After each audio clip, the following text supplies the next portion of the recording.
Hello and welcome to episode 37 of Linux After Dark. I'm Joe. I'm Chris. I'm Gary. And I'm Dalton. Welcome back, chaps. So today we're going to talk about a couple of things.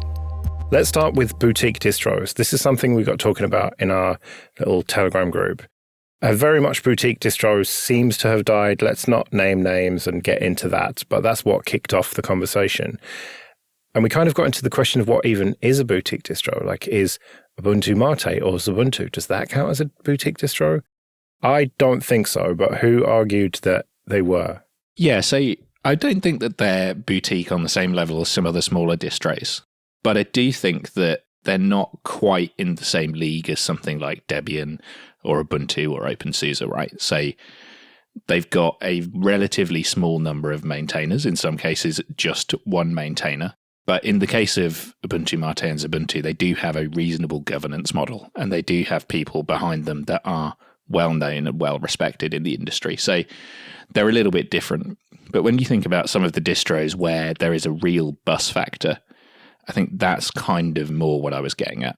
Yeah, I mean, I've not really distro hopped because I haven't daily driven some of these boutique distros, but I've had a look, and there's been times with some of them. And again, I'm not going to name names because they're often small passion projects with very small teams behind them. Or as you say, Gary, there's one person sometimes driving an awful lot of development. But they're using SourceForge, for example, now. And that is a very unreliable thing to do, I think, personally. The amount of times where something that you're doing on that distribution calls out to a SourceForge to get something and just stops dead, and then you just can't do that thing until that's resolved. That's difficult. Or, you know, if it is the single person, if they disappear and there isn't some kind of mechanism for somebody else to take over when you can't communicate with them, it is quite difficult. And I don't want to do them down because in a way it's good that it's possible to do that. But whether or not I trust, you know, there's a certain level where you wouldn't want to be trusting critical things to it. But surely it's very easy to move distros because it's ultimately the applications that count. And if they're all fast, then you can just copy your configs over and just move to a different distro. Well, yes and no. I think some of the ones I'm thinking of are built in a slightly different way. So if you build something around Slackware, for example, and you have your own custom SFS modules, which some of the Puppy derivatives do, for example, then yes, you could change distributions. But if there's like a unique selling point of that boutique distro, for example, that it runs really well on a USB stick in that way that it's put together, then it becomes a bit more difficult. But again, I wouldn't use those as the first port of call for my daily computing.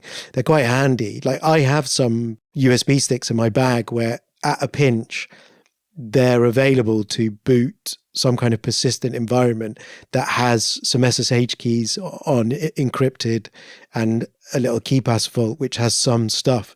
So if I'm really in a pinch and like my computer burst into flames, I could go to another one really quickly and boot that. That's when it starts to become difficult. If you're porting your daily driver, then yeah, you can back up your dot files. You can usually get the majority of the software you want to use packaged. But if it starts to become niche in what it does in its construction, I think it can become quite difficult. I think not only that, there's a real learning curve to changing distros, right? Like I could move fairly easily between Ubuntu and Debian and other Ubuntu flavors, right? But if I'm suddenly forced to, in a hypothetical world where Ubuntu goes away, move to SUSE, I've got to relearn all of the packaging stuff. I've got to, in some cases for packages like Nginx, change where all my configs are stored and things like that. So there is a definite learning curve, and I don't think I would be as productive if the distro that I rely on for my daily driver suddenly disappeared. Yeah, that's what's difficult, isn't it? Because quite often the reason the boutique distro springs up is because they want to go in a different direction. So sometimes that means forking an existing package manager or even writing a new one. And that is kind of the gift and the curse, isn't it? You've come up with this great thing. And sometimes it can be really interesting what someone comes up with, but if it's not got the momentum and the huge backing, then it is difficult. I think I've seen for a lot of newer projects with package managers that the reason why their package manager is better at the moment, or faster, or whatever it may be, is just because they haven't had the legacy of needing to deal with as many problems as Debian or Fedora have yet. And eventually, once all these problems crop up as they always do when you're maintaining a distribution of software, there's going to be no difference anyway. But what about the idea of injecting some excitement into your computing? I think that's okay, but I do feel it a little bit. If we're talking about, obviously I daily drive Ubuntu Mate, and it's not just WinPress. There's a whole team of people. There's a good solid body of contributors, but I would be naive to think if he decided one day to totally stop working on it, that would be a loss. Other people would step in and pick it up, but I call it the WinPress polish. Like, there's definitely some of his character in it's things that he wants to do that happen to align with what I want to do on a computer. And he comes up with ideas or sees other ideas and takes them and makes sure that they're integrated. So there is sometimes a slight fear. And yeah, I could change, but I have chosen this distribution specifically, having looked at other ones, and it is where I've landed. So it's not that I couldn't move to something else. I just don't want to. It's the key thing. I think for me, I've just been burned one too many times. Like, there are many, many distros I've chosen and daily driven over the years that have just gone by the wayside or gone in a direction that I don't like. Like, I used to daily drive Crunchbang back in the day, and that went by the wayside and, of course, was eventually replaced by Bunsen Labs. But for a long time, I would have been without anything or running a really, really old distro. And I think I'm just at the point where I'm not sure I want my distro to be exciting. I want the software and the applications that I use on top of the distro to be exciting, sure, but the thing that underlies everything I do and that I rely on every day to make money and record a podcast and back up pictures of my kid and all that kind of stuff, I just want that to be kind of boring and just work. But Crunchbang, you could just remake out of Debian quite easily, couldn't you? I mean, sure, I could have done, but it's like Chris said, you wouldn't get that level of polish. There was a lot of stuff that Crunchbang did out of the box, certain configs and things like that aren't there. It'd be like moving from Ubuntu Mate to Debian with Mate installed. It's just not quite the same thing. And what about in the age of Flatpaks, for example? It doesn't really matter what distro you're using. You're going to get the same applications from FlatHub as long as Flatpak works on the distro. I think at that point you kind of run into practicality of the situation, where because you're using a distro that has fewer users, the Flatpak isn't being tested on it. And even though these packaging formats are supposed to be universal and never break, we are human after all, and they will break. So they're going to break more on your boutique distro, probably, than on your non-boutique one, which is both a blessing and a curse. And Flatpak also makes some assumptions about things that are available on the distro, right? Like, it wants Fuse 2 to be available, which isn't available in all distros and things like that. So it's not a perfect silver bullet for everything. Yeah, I mean, on Mate to this day, because there's a bit of a standoff between groups of developers, Flatpaks have as super user in brackets after a lot of them, because of the way they're calling the namespace, I think, of the applications. It's not running as root if you look at the underlying processes, but for whatever reason, Mate is interpreting it. So the first time I installed a Flatpak and ran it, I was like, why the hell is this running as root? And then I looked up and there's a GitHub issue where there's quite a bit of back and forth, and it's closed and then it's reopened, then it's closed again. And people say, that's your job, that's not my job. And people are like, well, it's putting people off because other people, like when I first started my job, people look over my shoulder and go, why are you running that as root? I'm not running it as root. It's just a bug. It's definitely not running as root. So it isn't a catch-all. And as much as we like to think these universal packaging formats are going to work out, it's not quite happening. We keep plowing on and seeing what direction it takes us in, but I don't think they're a fix-all yet. I think that I wouldn't want any of the boutique distros to go away, and I wouldn't want people to stop making them exactly either, because, even though a lot of problems are solved and solved and solved again, and then actually not solved at all in computer science, we do end up pushing something forward every time. And ultimately, a lot of these things get back up to RPM or depackage or something that implements them in a more friendly way. So it's still worth using a boutique distro to have some fun, or as a daily driver if you accept all the terms and conditions that the software comes with no warranty. Yeah, I think I agree. Like, if you look at the Steam Linux runtime, a lot of that came out of a boutique distro. And if it wasn't for the maintainer of that distro not liking Snap, we wouldn't have the Linux Steam runtime in the way we do now either. Yeah, as you were saying that, Dalton, I do think that's kind of where I land. One of the most exciting things about Linux for me at first was this world of discovery. You know, you could boot lots of different distributions and you'd get a variety of experiences. And obviously, as you kind of mature into what you want to run in the long term, I think that seems to be a familiar pattern from a lot of people I speak to. You do tend to slow down after a while and think, okay, there is a lot of choice, but I'm going to choose this. I wouldn't want that to go away because I think that's part of the excitement when you first encounter running an alternative operating system, which you just don't really get in a lot of other places. Okay, this episode is sponsored by Tailscale. Go to tailscale.com. Tailscale is a VPN service that makes the devices and applications you own accessible anywhere in the world, securely and effortlessly. It enables encrypted point-to-point connections using WireGuard, which means only devices on your private network can communicate with each other. Unlike traditional VPNs, which tunnel all network traffic through a central gateway server, Tailscale creates a peer-to-peer mesh network. It handles complex network configuration on your behalf, so you don't have to. Network connections between devices pierce through firewalls and routers as if they weren't there, so there's no need to manually configure port forwarding.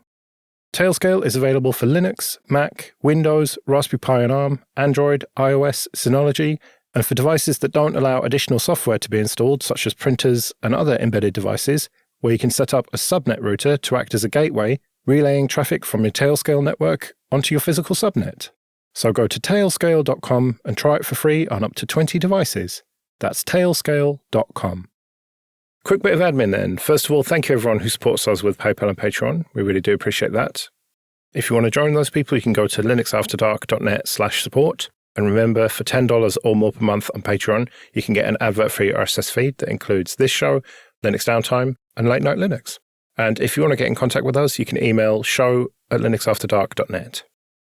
So Gary, you recently went to Fosdem. Yeah, as recently as today when we record, in fact. Yeah, you woke up in Brussels today as we record. Yeah, I did. It's been a long day.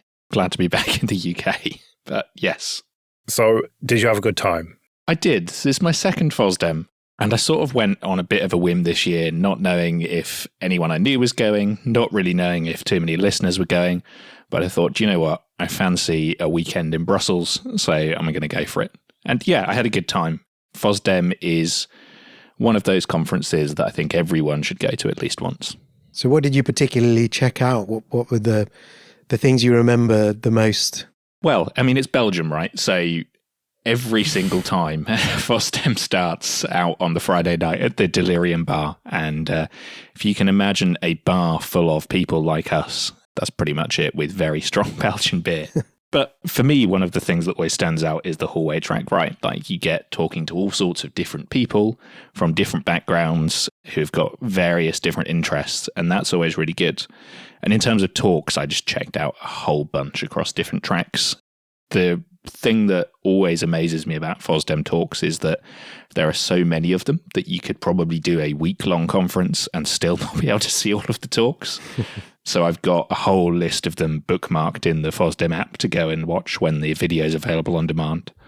But a bunch of stuff about containers, a bunch of stuff around kind of digital sovereignty was a big topic this year, particularly for EU countries as they look to move away from some of the big cloud providers, or certainly avoid some of the lock-in that comes with that. As well as a really good talk, actually, that talked about, you know, building a really basic architecture to run your entire business on Linux and free software. Just a whole bunch of stuff across various different tracks, and a whole lot more that I've got to catch up on as well. Just taking a temperature of the conference at this point, it's been a couple of years since I've been. Did you see anything for, say, open source security or the software bill of materials or anything like that? The really enterprisey, corporate-y stuff?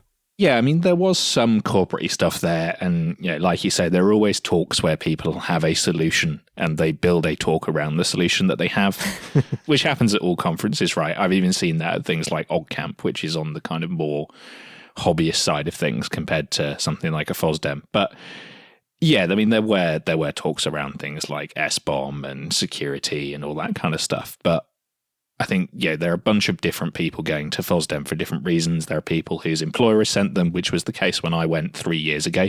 Whereas this time I was there just for myself to have a weekend away. So I didn't watch so much of the enterprisey stuff. So different strokes for different folks. So which talks did you attend? There was a really good talk I attended that I mentioned earlier that was around building a kind of open source solution to run your business on, but doing it in a way that was very simple. So it was effectively Nextcloud, email services, WireGuard, and Git services for a business. And the guy was basically explaining how he's managed to build this out just using 3 boxes and have a reasonable set of architecture to run his business on, which is really interesting. And it gave me some ideas for how I might improve the stuff I run at home.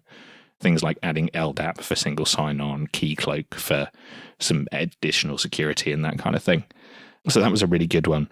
But I think the real highlight for me was a talk by Chris Nova that was about how she ended up running a Mastodon instance for a few friends, and then some billionaire bought Twitter, and suddenly the usage exploded of her Mastodon instance overnight.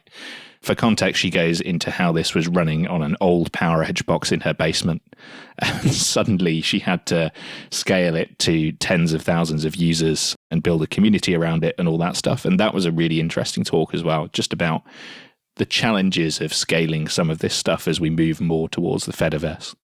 Now, looking at the photos, I noticed something. Some of the talks in the massive rooms had empty seats, but then you always hear these stories about talks being absolutely packed and just being closed to people coming in, which seems a bit weird to me. Yes, I think it's hard to predict how popular a talk will be. And I think the guys at Fosdem and the organisers are becoming more cognizant of that. If they have a big name there, the talks are in Janssen, which is a big lecture hall, or they put them onto the main track. But yeah, there are a lot of cases where rooms get full, and it's in a university, so they're very strict on room occupancy. So one of the things I learned from the first time I went was make sure that you take a phone or a laptop and some kind of set of noise cancelling headphones, because if you want to hear a talk, you either have 2 choices. It's get into a room super early or listen to it with a beer in the bar.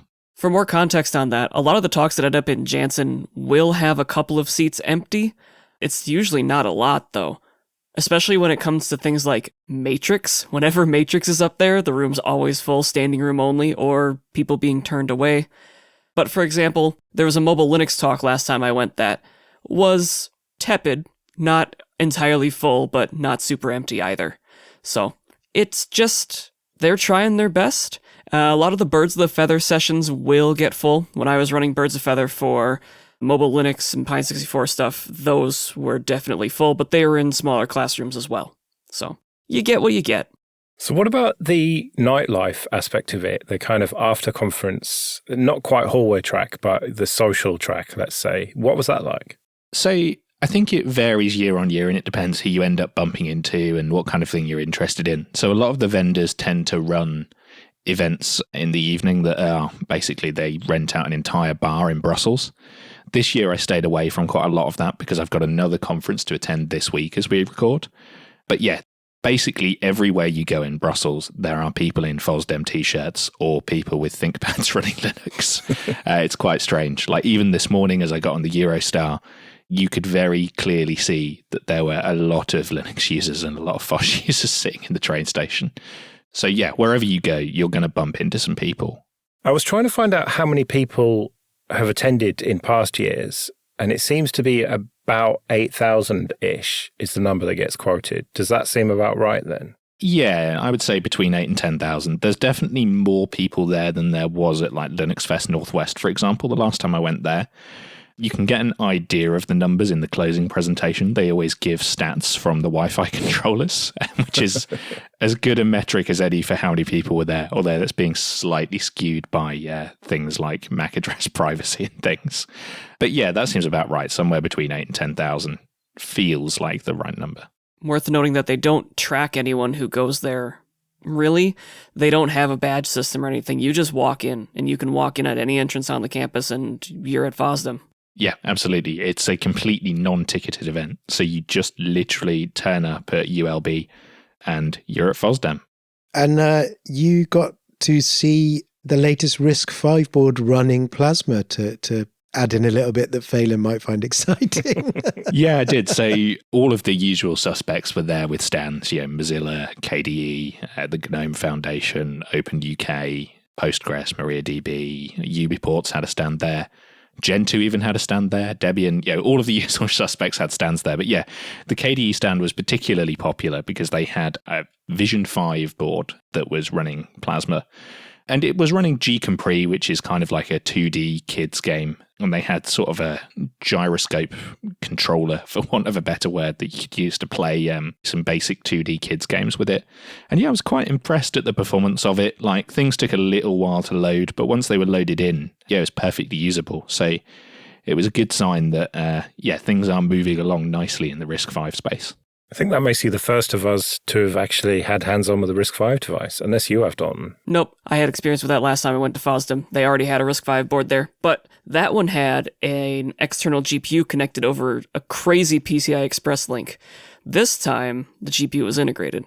Yeah, it was using all the integrated hardware, and I've got to say, it's looking positive. Yeah, from what I've seen, it's somewhere between a Pi 3 and Pi 4 in terms of performance, and to me, it looked like the first one that is making a stride, if you see what I mean. There's been some with kind of a 1 gigahertz cores and kind of concept hardware.